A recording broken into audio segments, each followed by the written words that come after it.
Hey there, welcome back to the Diabetes Revolution channel. I'm Jared Linder, and today we're diving into a mystery that has puzzled many of us living with diabetes. You know that moment you check your blood sugar expecting the normal reading, but instead you see a high number staring back at you, and you think, I didn't even eat anything. You're not alone. Today we're going to unravel this frustrating enigma together. So, exactly are we talking about here? We're diving into those confusing and often frustrating moments when your glucose meter shows a high number, but you're absolutely certain that you haven't had a bite to eat. It's like your body's playing a trick on you, right?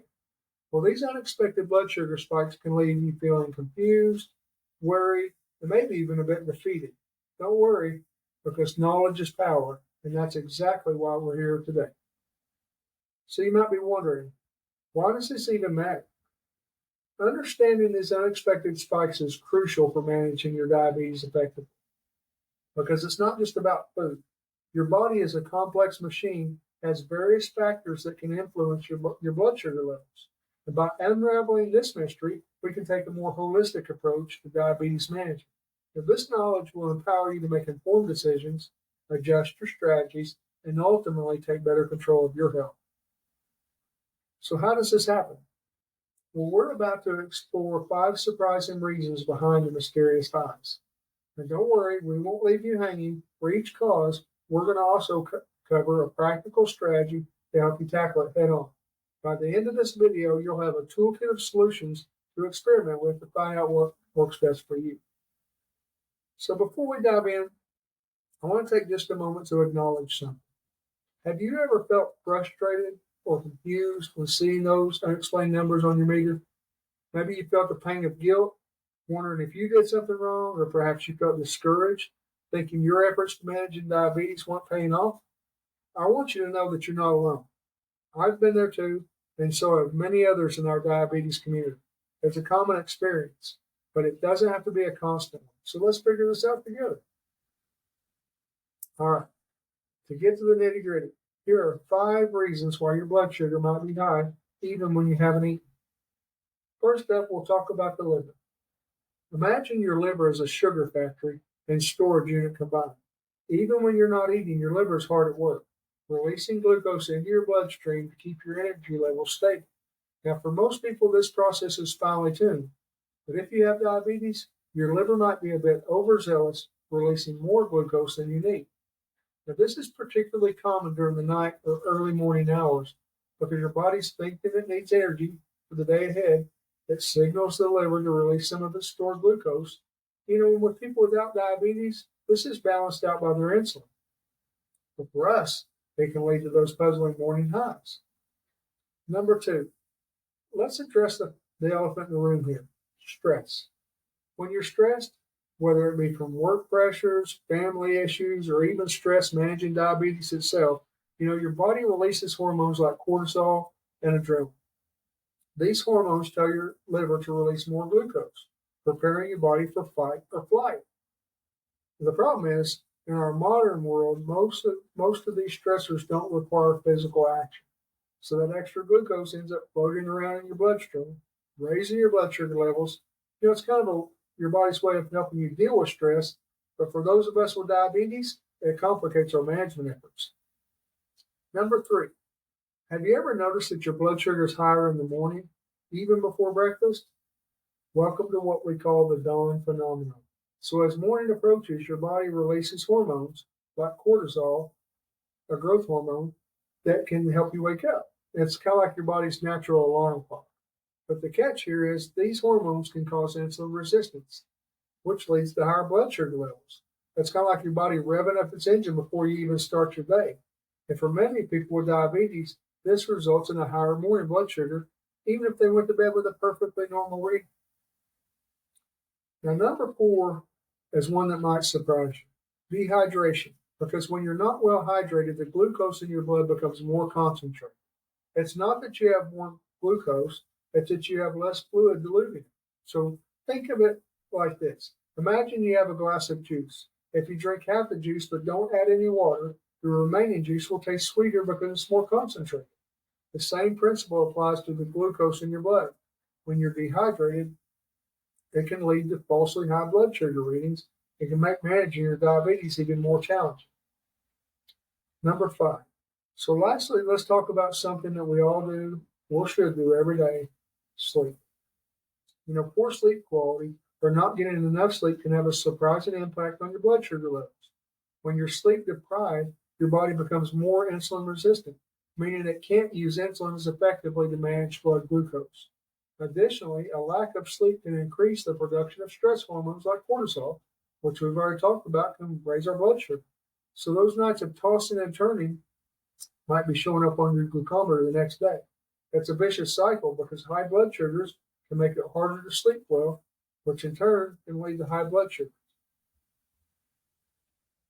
Now that we understand the sneaky causes of high blood sugar, let's talk about solutions. Here are 5 practical strategies to help you manage these unexpected spikes. So to keep your liver's production in check, try to maintain a consistent eating schedule. This helps regulate your liver's release of stored glucose. If you're prone to overnight highs, a small protein-rich snack before bed might help. And also, as always, you want to consult your healthcare provider before making any significant changes to your eating habits. Number 2, managing stress. It's crucial for both your mental health and your blood sugar levels.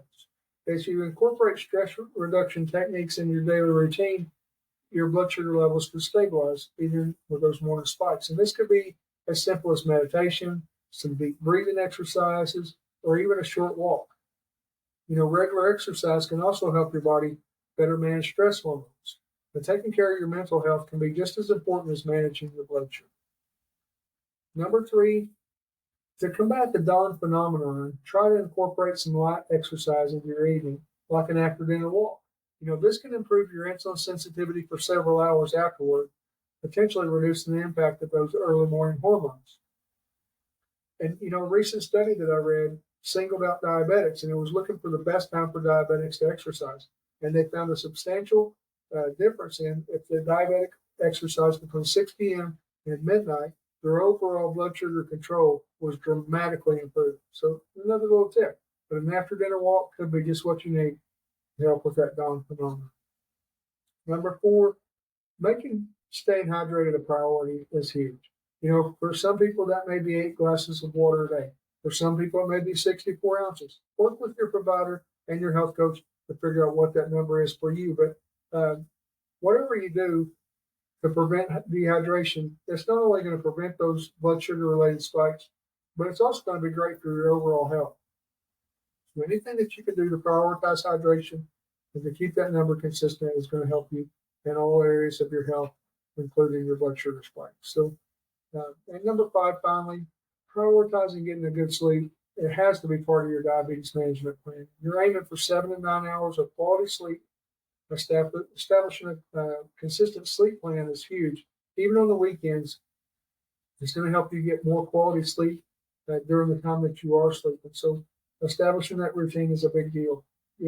A consistent, relaxing bedtime routine, like reading a book or doing some general stretching, whatever you can do to keep your bedroom dark and quiet.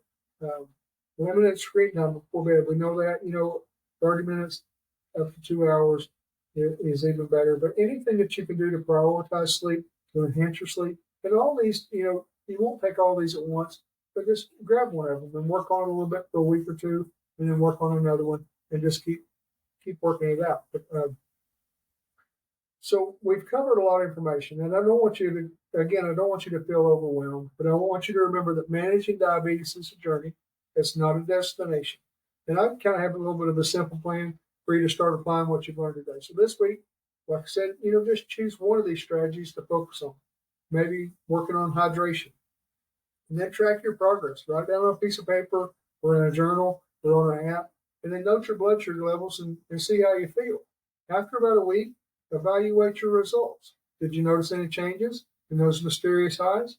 And then the following week, if you were successful last week, add another strategy while continuing that first one. And you keep building on it step by step, and you're creating a personalized approach to conquering your diabetes. Small, consistent changes can lead to big improvements over time. Now, if you want to dive a little bit deeper into mastering your blood sugar, we do have something very special for you. If you'll visit diabetesrevolution.com, you can download our free guide. It's packed with even more strategies and insights to help you take control of your diabetes. And if you found this video helpful, don't forget to hit that like button and subscribe to our channel. We're here every week with more diabetes management insights and tips. If you have questions on your own experiences to share, drop them in the comments below. We will read every single one of them. So thank you. And as we wrap this up, remember, you're not just living with diabetes. You're learning to thrive with it. You're learning to dominate it. Those unexpected blood sugar highs, they're not failures. They're opportunities to learn more about your body and refine your management strategies. So keep asking questions, stay curious, and above all, be kind to yourself. Diabetes management is a skill.